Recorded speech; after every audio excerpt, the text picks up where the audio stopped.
मुझे एक साहब बता रहे थे, वो डॉक्टर हैं। कहने लगे जवानी के दिन थे, मैं भी इश्क पे ईमान लाने वाला था। आज से कबल 12 साल पहले एक लड़की मेरे पास आई। वो काफी बीमार थी। उसका चेकअप किया। वो बहुत खूबसूरत थी। उसकी नीली सी आंखें। ना जाने मुझे क्या हुआ, मैं पहली नजर में ही उस पे दिल हार गया, लेकिन खामोश रहा। उसका इलाज जारी रहा। वो बिल्कुल ठीक हो गई। जब वो आखिरी बार मेरे पास आई, मैंने हिम्मत करके उससे कहा, क्या अपना नंबर मुझे दे सकती हैं? ये था तो मेरे शोबे के खिलाफ, लेकिन जवान था, नादान भी था। उसने मेरी तरफ देखा, फिर मुझे अपना नंबर दे दिया। वो इतनी खूबसूरत थी, मैं बता ही नहीं सकता। उसकी नीली सी आंखें, गंदमी रंग, मुस्कुराए तो डिंपल बनते हों, खूबसूरत मुलायम बाल। मैंने उसे कॉल की। वो मुझे पहचान गई। जी डॉक्टर साहब, मुझे यकीन था आपका फोन जरूर आएगा। मैंने पूछा, आप क्या कर रही थी? आहिस्ता से बोली, बस हालात से लड़ रही हूं। मैंने बात मजाक में टाल दी। क्या हालात से लड़ना भला? आप ये बताएं, रहती कहाँ हैं? उसने बात बदल दी। डॉक्टर साहब छोड़े ना, मैं कहाँ रहती हूँ। आप बताएं, आप क्यों करते मुझे कॉल? क्यों लिया मेरा नंबर? मैं मुस्कुरा दिया। आप जानती हैं अल्लाह पाक ने आपको कितना खूबसूरत बनाया है। आप बहुत प्यारी हैं। वो खामोश हो गई। डॉक्टर साहब, प्यारा होने से क्या होता है? काश नसीब भी प्यारे होते। मैंने सवाल किया, क्यों, आपके नसीब को क्या है? वो चुप हो गई। डॉक्टर साहब, आप टाइम पास करना चाहते हैं मुझसे? वो ये बात कर रही थी, मेरे पास मरीज आ गए। मैंने फोन बंद कर दिया। हमारी बात होती रही। वो मुझे कहती, डॉक्टर साहब, आपका इश्क मैं जानती हूं कहां तक है। आप बता दें कब किस वक्त आपको मिलने आऊं। उसकी ये बात सुनकर मेरे रोंगटे खड़े हो गए। मैंने कहा, तुमको ये बात करने से पहले सोचना चाहिए था। मैं ऐसा इंसान नहीं हूं। मैंने उससे पूछा, आपकी फैमिली में कौन है? आहिस्ता से बोली, सिर्फ अम्मी हैं और 2 छोटी बहनें। अबू नहीं है, भाई भी नहीं है कोई। मैंने घर के अखराजात का पूछा, कैसे घर का निजाम चलता? वो खामोश हो गई। इशा की नमाज का वक्त हो गया था। कहने लगी, मैं नमाज पढ़ लूं। मैंने हाँ में जवाब दिया।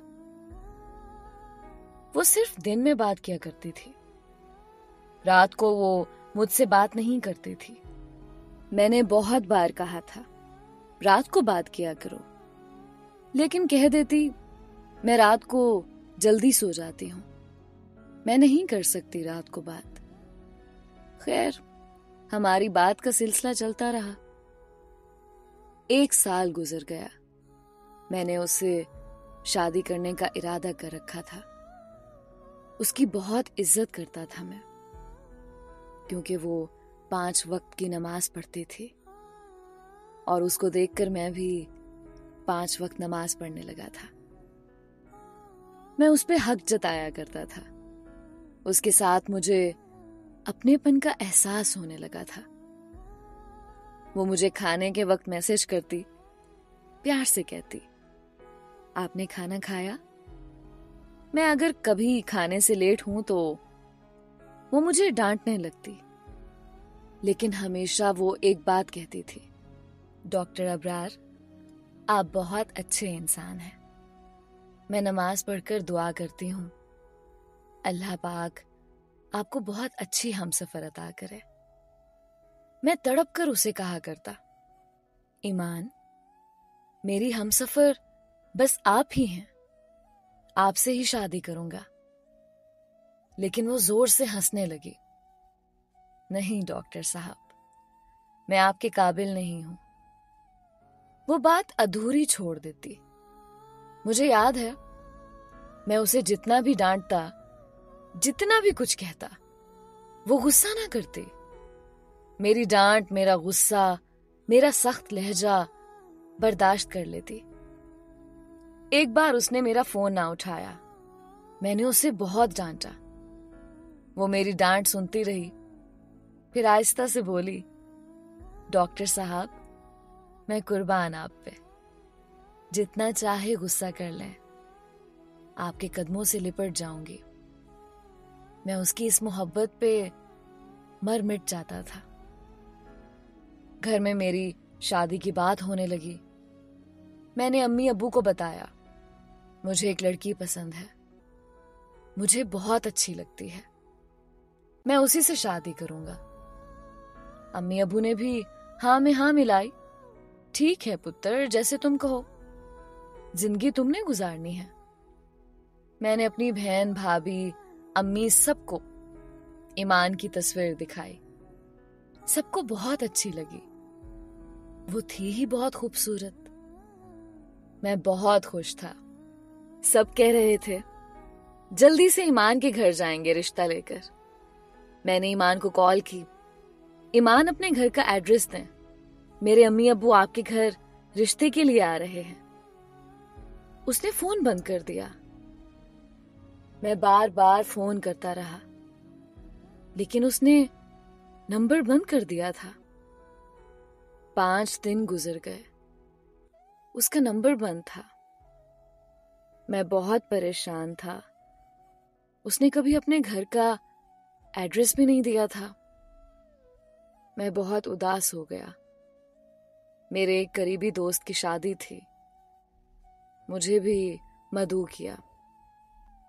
मैं नहीं जाना चाहता था, लेकिन उन्होंने जिद की, मुझे जाना पड़ा। वो दूसरे शहर में था। मैं वहां गया। मुझे दोस्त कहने लगे, बहुत बड़ी डांसर बुलवाई है, क्या डांस करती है, क्या नाचती है, क्या कमाल का पीस है यार। मैं तो ईमान की याद में उदास था। वो अचानक कहां गायब हो गई। दोस्तों के साथ बैठा हुआ था। प्रोग्राम शुरू हुआ। सब सीटियां बजाने लगे। शोर था। एक म्यूजिक शुरू हुआ। कुछ लड़कियां नाचते हुए स्टेज पे आईं। म्यूजिक बजने लगा। फिर एक कयामत मुझ पे गुजरी।